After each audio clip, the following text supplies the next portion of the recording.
Hello cartographers, my name is Primal, and welcome to Level Design Tips Halo Edition. Today, we're diving deep into the world of Halo's Forge mode, where creativity knows no bounds and Spartans clash in custom-made arenas.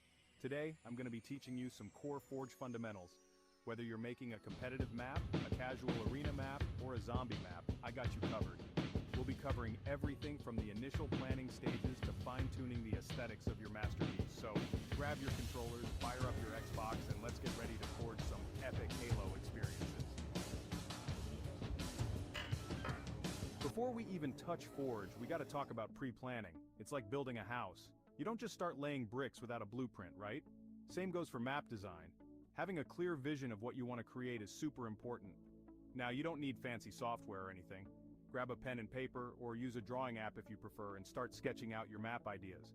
Think about the overall layout, the flow of the map, where you want players to naturally gravitate towards. Visualizing your map beforehand helps you identify potential problems early on. Maybe that choke point you thought was cool actually creates a frustrating bottleneck. Or maybe that awesome sniper perch you envisioned is way too overpowered. By planning ahead, you can experiment with different layouts and make adjustments before you've spent hours building something that doesn't work. Trust me, it's way easier to erase a line on paper than it is to tear down a whole section of your map in Forge. Think about the game modes you want your map to support. A Capture the Flag map will have a different flow than a Slayer map. Consider how players will move through the space, where the key engagement areas will be, and how you can create a balanced and engaging experience. Don't be afraid to iterate on your designs. Sometimes the best ideas come from scrapping your initial concept and starting fresh. The planning stage is all about experimentation and finding what works best for your vision. Remember, this is your Halo universe to create. Don't be afraid to get weird with it. Think outside the box, draw inspiration from your favorite Halo maps, and most importantly, have fun with it. Once you have a solid plan in place, you can confidently jump into Forge knowing exactly what you want to build. This will save you time and frustration in the long run and lead to a much more polished and enjoyable map. So, take the time to plan out your masterpiece. It's the foundation upon which your Halo legacy will be built. Alright, let's talk spawn points. These are the lifeblood of your map, where players enter the action. Bad spawn points can lead to frustrating gameplay and unfair advantages. We don't want that. Here's what a 2000 IQ spawn trap looks like in Halo. But they're on our base somewhere.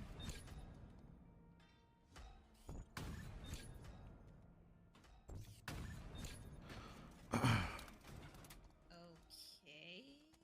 Collect is blocking his sightline on the gold spawn to keep it open, while using his scoreboard to see the instant enemy spawn, and then he nails 3 headshots for the atrocity. Spawns on Catalyst CTF are super simple. They're either spawning green, gold, or back base. Collect knows his teammates are taking flag from base through green, taking influence off those spawns, and leaving gold open for his trap.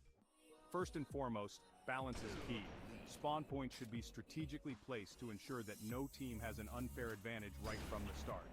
Avoid spawning players in the open or within direct line of sight of powerful weapons or choke points. Next up, multiple spawn areas. This is crucial for preventing spawn trapping, which is a surefire way to make your players rage quit. Having multiple spawn points forces the enemy team to spread out, making it harder to camp spawn locations. When designing your spawn points, consider the flow of the map and the natural paths players will take. You want players to be able to quickly get into the action without being immediately thrown into the meat grinder. Think about sight lines and cover. Players should have a brief moment of safety when they spawn to orient themselves and assess the situation. Provide some cover near spawn points to give them a fighting chance. Also, don't be afraid to get creative with your spawn points. Maybe there's a cool teleporter that players can use to quickly get back into the action, or a man cannon that launches them into a key area of the map. Remember, spawn points are more than just places where players appear.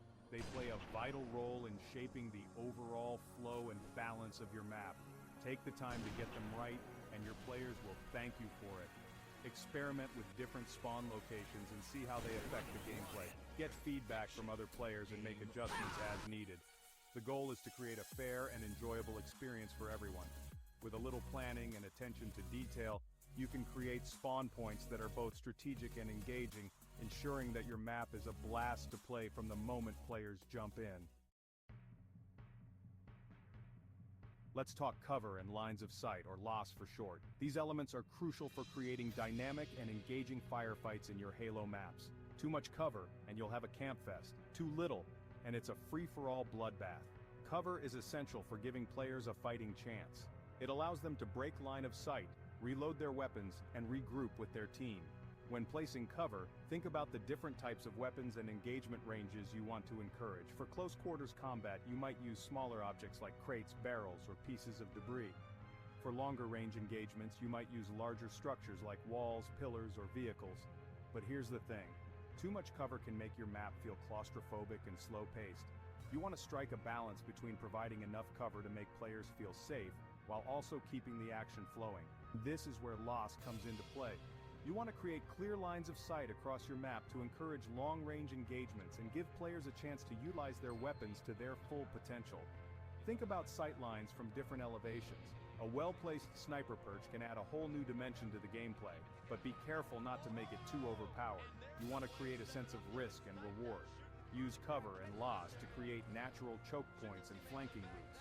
These are areas where players will naturally converge, leading to intense firefights, but also provide alternative routes to allow players to outmaneuver their opponents and avoid getting pinned down. Remember, the goal is to create a dynamic and engaging gameplay experience. Use cover and LOS to create opportunities for both aggressive and defensive playstyles. Experiment with different layouts and see what works best for your map. Let's talk map flow. This is how players move through your map, the paths they take, and how the layout influences their decisions. Good map flow is like a well-choreographed dance, guiding players through a series of engaging encounters. The key to good map flow is to create multiple paths and options for players to take. Avoid creating linear maps where players are funneled down a single corridor. Give them choices, let them flank, let them strategize. Think about the different game modes you want your map to support.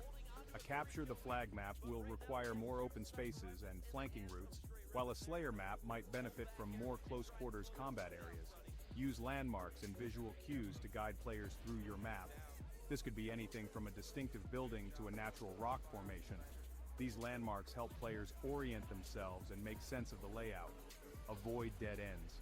These are areas where players can get trapped with no way out. They break the flow of the game and can lead to frustrating gameplay.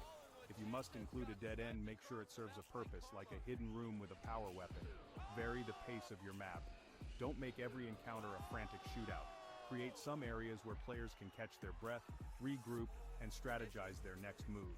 Remember, good map flow is all about creating a sense of natural movement and progression. You want players to feel like they're constantly moving forward, even if they're just circling back to a familiar area. We've talked about the mechanics of map design, but let's not forget about the importance of aesthetics.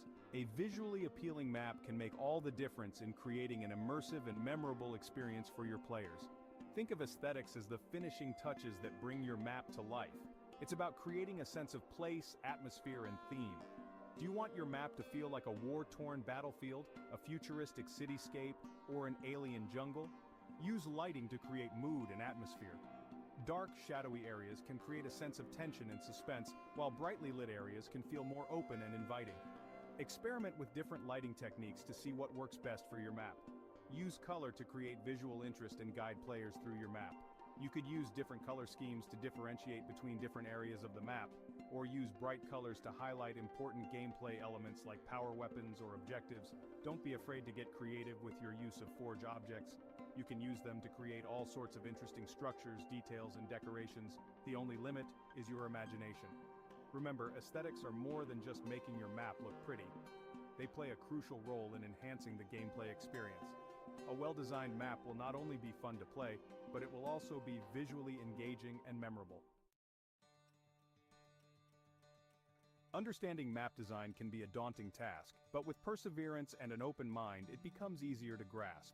Remember, the best way to learn is to experiment, iterate, and most importantly, have fun. Remember, successful map design is driven by gameplay knowledge, vision, and creativity. Don't be afraid to experiment, break the mold, and create something truly unique. Stay tuned for more tips in this series, and happy forging!